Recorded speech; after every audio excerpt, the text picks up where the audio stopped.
The courthouse steps gleamed in the morning sun, polished stone reflecting the faces of those who walked past, lawyers in tailored suits, clerks with worn briefcases, and tourists snapping photos of the monumental architecture. Inside, Chief Justice Harrison Cole adjusted his tie nervously, heading toward his private car. The weight of decades on the bench rested in his shoulders, yet today he carried something more delicate, the confidence that justice must always appear blind. He never expected to be wrongfully confronted by the very institution sworn to protect him. 2 police officers, uniform crisp and badges glinting, blocked his path as he approached the vehicle. "Chief Justice Cole," one said, tone flat, "you're under arrest." Cole froze. "Arrest? On what grounds?" "Procedural violation." "You're required to come with us," the officer replied, ignoring the rising murmur from bystanders. Something in their stance, the precision, the arrogance, hinted that this wasn't about law. It was about power and prejudice. Nearby, in the street outside a glass-walled cafe, Khalid Al-Rahman, Arab-billionaire CEO of Aurex Holdings, sipped his espresso, reviewing reports on his tablet. His sharp eyes caught the subtle drama unfolding. Officers moving with authority, bystanders shifting uneasily, the Chief Justice's calm yet controlled protest. He didn't move immediately. Instead, he observed, analyzing the patterns, the tension, the way justice itself seemed to be trembling. Inside, Cole attempted to reason. "Officers, you know who I am. I am the Chief Justice of this district. Surely there's been a mistake." One officer sneered, loud enough for bystanders to hear. "Mistake? Not when someone like you thinks the law doesn't apply to you." A ripple of shock ran through the crowd. Whispers erupted. "Is that the Chief Justice? This can't be happening." Khalid's jaw tightened. He set down his espresso, standing slowly. His suit, dark navy, tailored perfectly, seemed to absorb the sunlight as he stepped toward the steps. His presence alone commanded attention, yet no one could guess who he was. Inside, Cole's calm veneer began to crack under the officer's harsh grip. "I demand to know the reason for this arrest," he said, voice louder but measured. Khalid approached closer, scanning the scene. He knew instinctively that this wasn't just about Cole. It was a test of power, of who controlled the narrative in a city that prided itself on law and order. The officer barked an order, and the crowd instinctively stepped back. Cole's hands were cuffed, a deliberate show of dominance. From the sidewalk, Khalid watched every motion, calculating. He didn't yet intervene. He wanted to see the unfolding truth, the raw exposure of injustice. A young journalist pulled out a phone, filming discreetly. The city was about to see a scandal unfold, and Khalid realized this arrest, fueled by prejudice, would ignite outrage unless someone with authority and moral clarity acted. He murmured to himself, almost inaudibly, "Some people think power protects them, but they've forgotten someone is always watching." The camera pans of bystanders, the tightening grip on Cole's arms, the silent shock in witnesses' eyes. The stage was set, and Khalid Al-Rahman, CEO and man of influence, was about to step into a scene where wealth, justice, and morality would collide. The crowd around the courthouse had grown. Phones lifted, whispers multiplying like wildfire. People couldn't believe what they were seeing. The Chief Justice of the district, calm yet restrained, being handcuffed in broad daylight. Khalid Al-Rahman stayed on the sidewalk across the street, observing every detail. His sharp eyes noted the officers' posture, the way they avoided eye contact with bystanders, the subtle signals of overconfidence fueled by prejudice. Every movement told a story of power abused. He pulled out his phone, scrolling through the city's live news feed.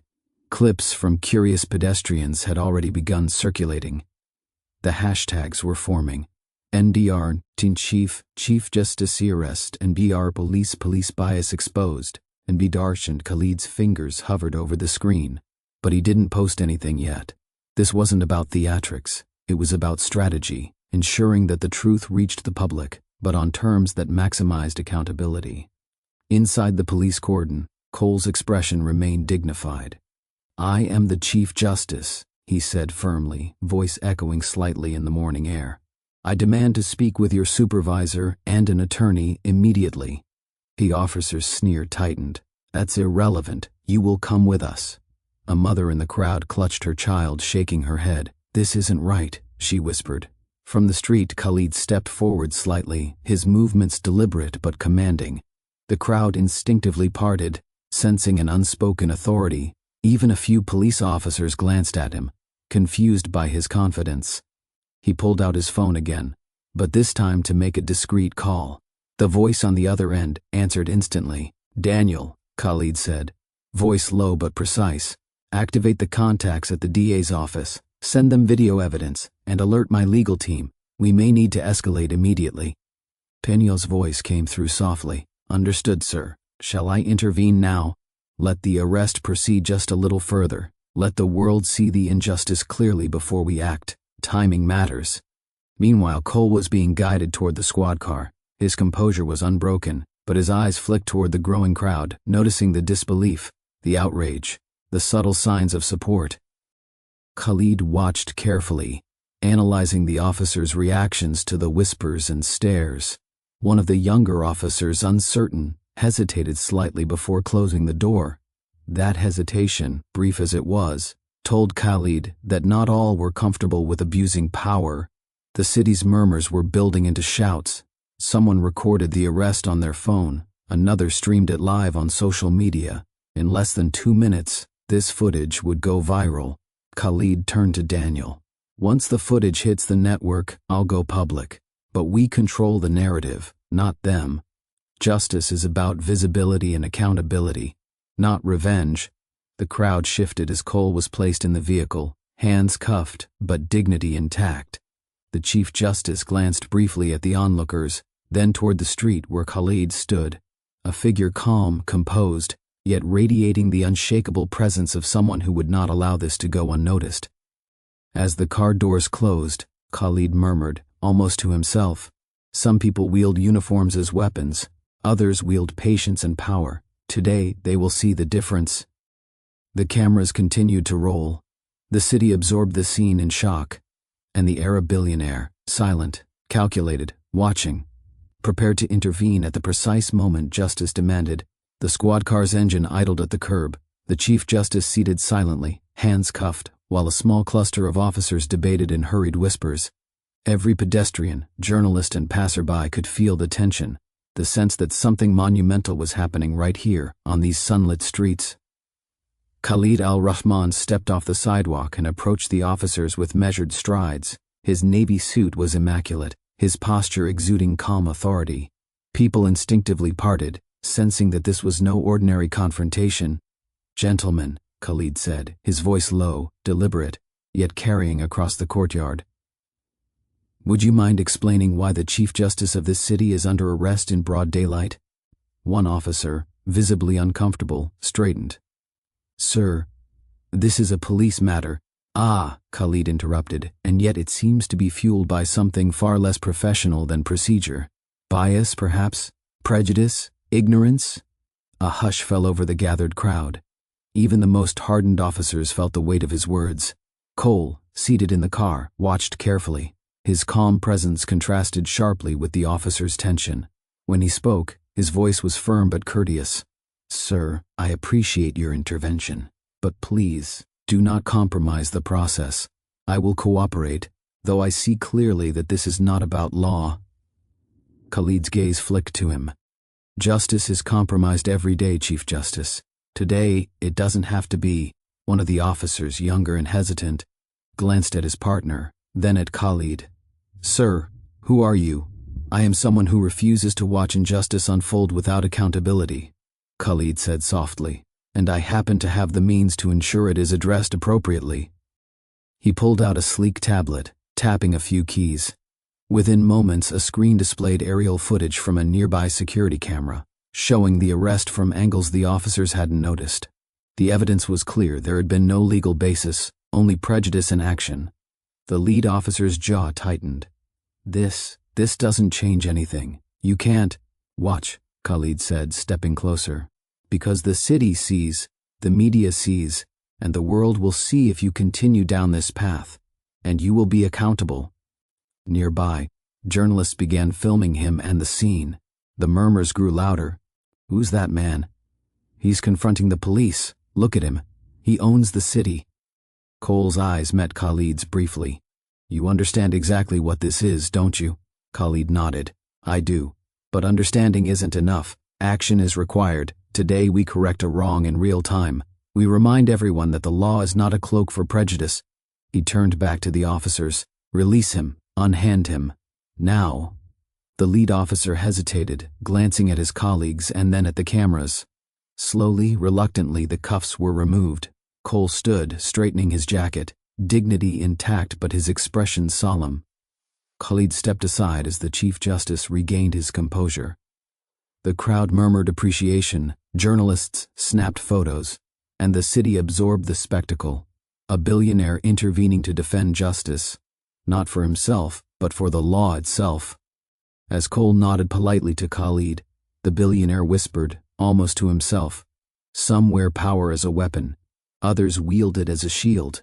Today you have both." The officers retreated, unsure of what to do next, leaving a trail of tension in their wake. The lesson was clear. Privilege alone does not guarantee immunity from accountability. By mid-morning, the streets surrounding the courthouse were filled with a small crowd of onlookers, cameras, and flashing phones. News vans had arrived, their satellite dishes spinning toward the sky, ready to broadcast live. The city buzzed, social media already igniting with footage of the Chief Justice's arrest and the Arabbillionaire stepping into the fray. Khalid Al-Rahman stood calmly on the curb, navy suit impeccable, hands loosely clasped. Beside him, Daniel held a tablet, streaming footage discreetly to Khalid's legal and media team. Every angle, every moment of the arrest, every officer's hesitation, nothing escaped their watchful eyes. A reporter from World One News approached, microphone extended. "Sir, can you tell us why you intervened? Are you criticizing the police?" "Brr." Khalid's gaze swept the gathered crowd before he spoke. "I'm criticizing neither the institution nor its members indiscriminately. I'm criticizing actions that violate justice. The arrest we witnessed was fueled by bias, not law, and it will not stand unchallenged." "Barge," reporter blinked. "So, you are saying the Chief Justice was wrongfully arrested?" "Bar," Khalid's tone was steady, deliberate. "Precisely. And what matters most now is accountability, transparency, and reform.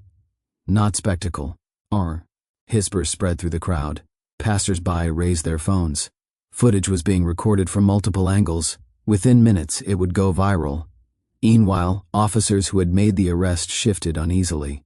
Some tried to retreat, others glanced at the cameras, realizing the arrest would now be scrutinized not only by the city, but by the world. "Purse," Ole approached Khalid quietly. "You've turned this into a public matter," he said softly. "Are you sure this is wise?" "Parsa," Khalid nodded. "Sometimes justice needs visibility to enforce morality. If we do this carefully, the story is not about me. It's about the law being honored, the system being reminded of its purpose." Daniel tapped the tablet. "Sir, social media is exploding.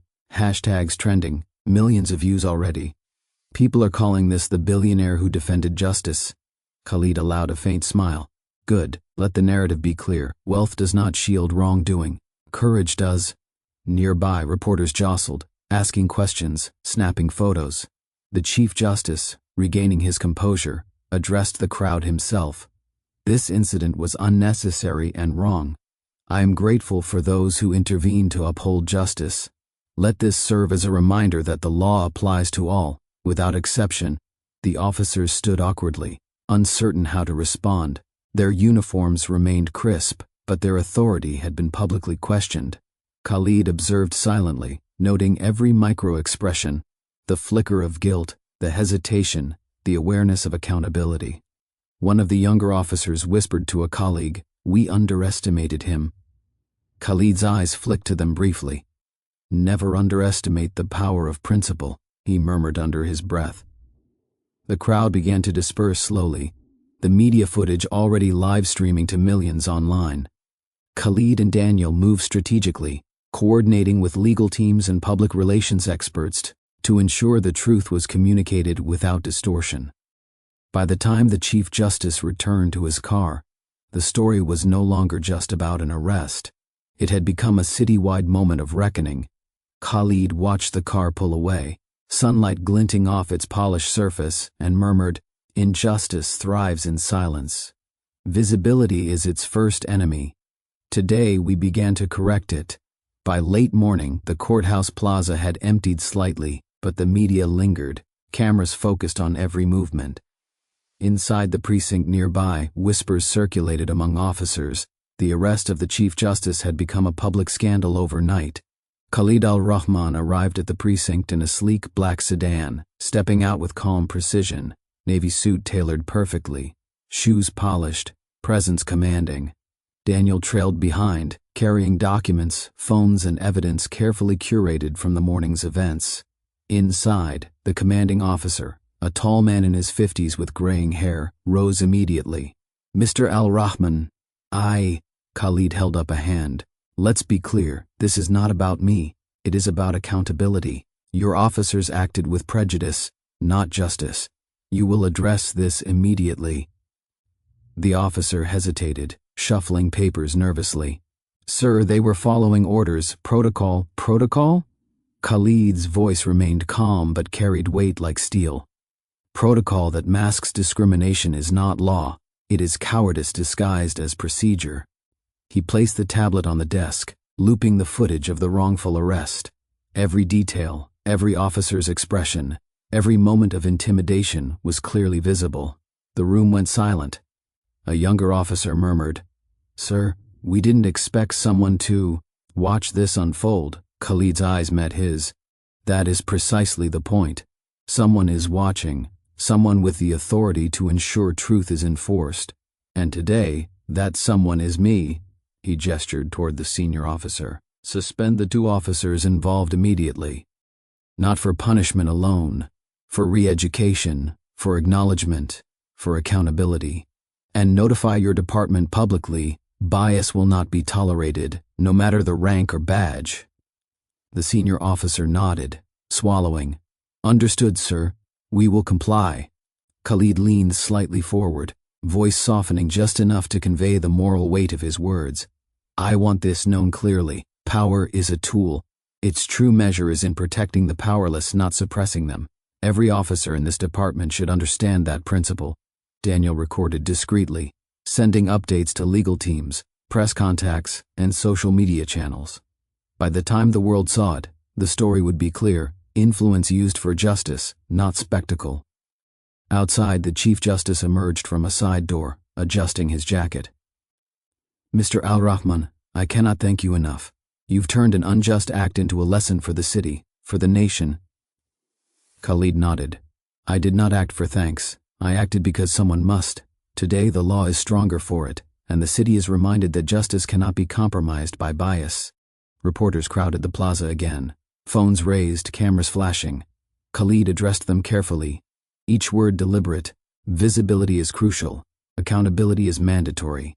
Bias, prejudice, and abuse of power will no longer hide behind uniforms or authority. Today proves that action, not silence, defines integrity. The city seemed to breathe collectively. Even the police officers who had acted wrongly now faced the consequences publicly, a lesson etched in the consciousness of all who witnessed it. As Khalid walked back to his car, Daniel whispered, "Sir, you've made history today." Khalid's gaze swept the plaza, calm, measured, unshakable. "No. History is written when justice is maintained. Today we merely reminded everyone how to read it correctly." By early afternoon, the city had absorbed the morning's events. Social media feeds were flooded. Billionaire defends justice, Chief Justice freed, police accountability. Every angle, every statement, every image broadcast the undeniable truth.